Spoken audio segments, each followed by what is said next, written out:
So the Los Angeles Rams are taking on the San Francisco 49ers this Sunday, and there are playoff implications at stake. Not too big of ones, but there are some that we should talk about in this video. Let's get into it.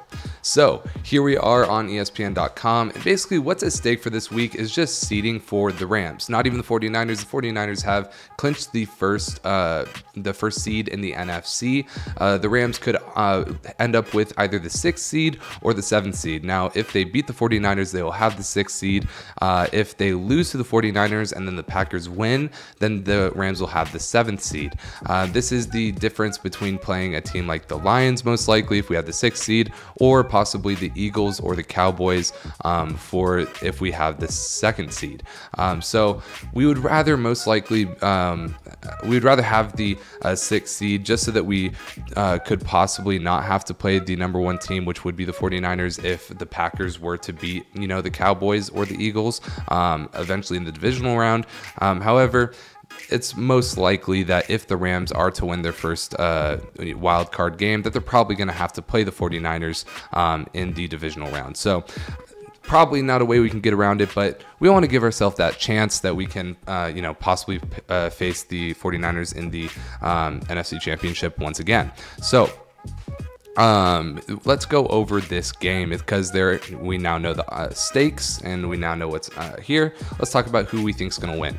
So Vegas still has the 49ers. They actually opened them at -3, but it has moved in the 49ers' favor, which is actually pretty interesting to me because the 49ers are going to be resting their players most likely. Kyle Shanahan hasn't made any definitive statements, but he said, yeah, most likely we are going to be resting a few players. This is probably going to include Christian McCaffrey, who's dealing with a calf injury, and then also I believe their tackle, I can't remember.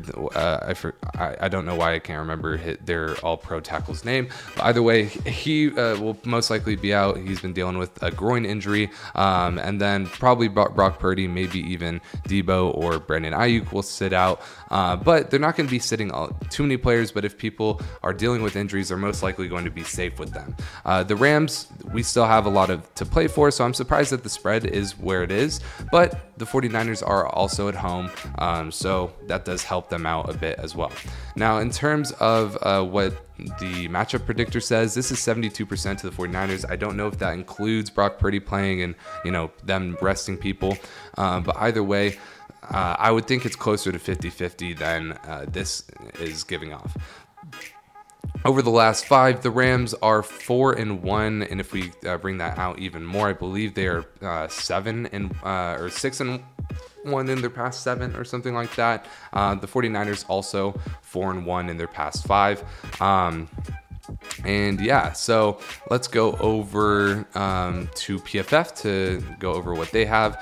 So far, the Rams have had a harder strength of schedule, 14th versus the 17th for the 49ers. The 49ers like to run the ball a bit more than the Rams do. And in terms of QB comparison, Brock Purdy has been playing well. I still think Matthew Stafford is going to be a better team. But yeah, in terms of betting odds, 49ers sitting at -216 and a -4.5 favorite with the over-under of 42. That basically means that they think that this game is going to be like 24-21 or 24-17, something of that nature. And yeah, let's go to the green line. 60% of the tickets are coming in on the Rams, and then 84% of cash. So that's actually looking pretty solid for the Rams. And now let's go into the lineups. How do we match up? So this is assuming that everyone's going to be playing. Trent Williams is the name I was forgetting earlier. Can't believe I couldn't remember his name. He's a second tackle. We'll go over their line first. They have a great line. Their guard play. Not too great with Spencer Buford, but with John Feliciano, he has been playing very well this year specifically. The center, the pretty solid middle of the pack center, and then Colton mcvay, he's been playing pretty good this season. But where they really shine is just with their playmakers, with Christian McCaffrey, Debo Samuel, Brandon Ayuk. This is a very lethal unit that Brock Purdy is blessed to be in. Brock Purdy's sitting at number 5 in terms of rating.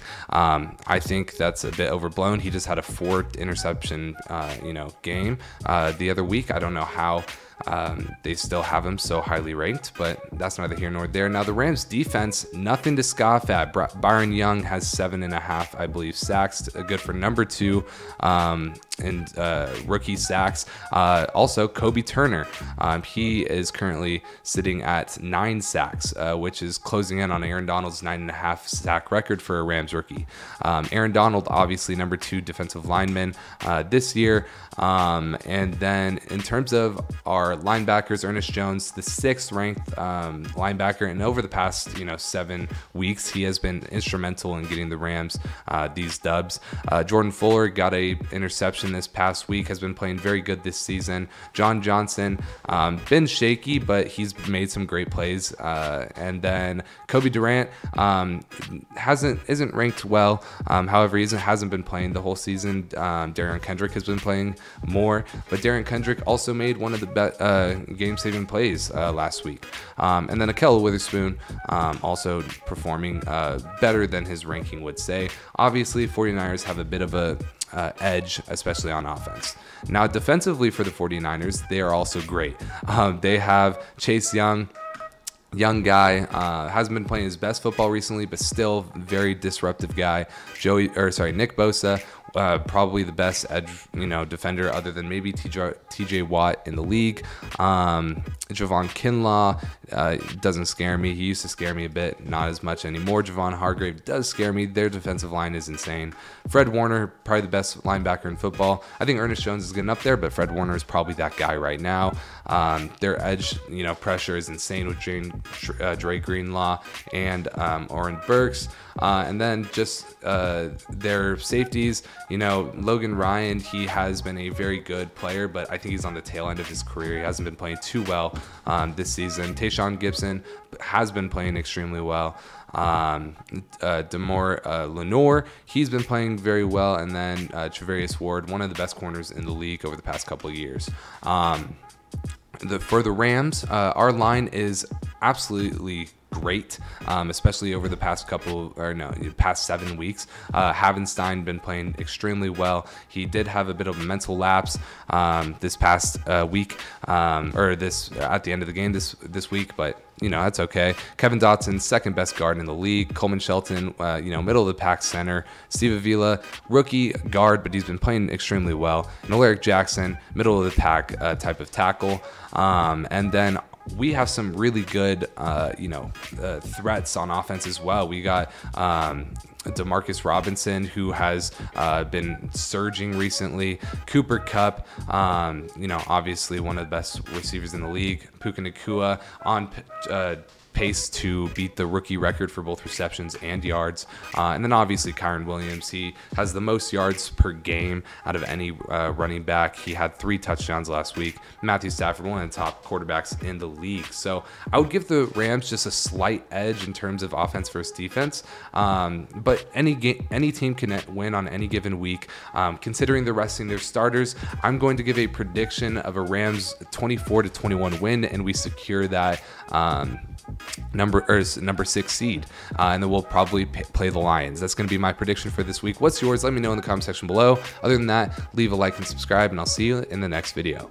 Peace.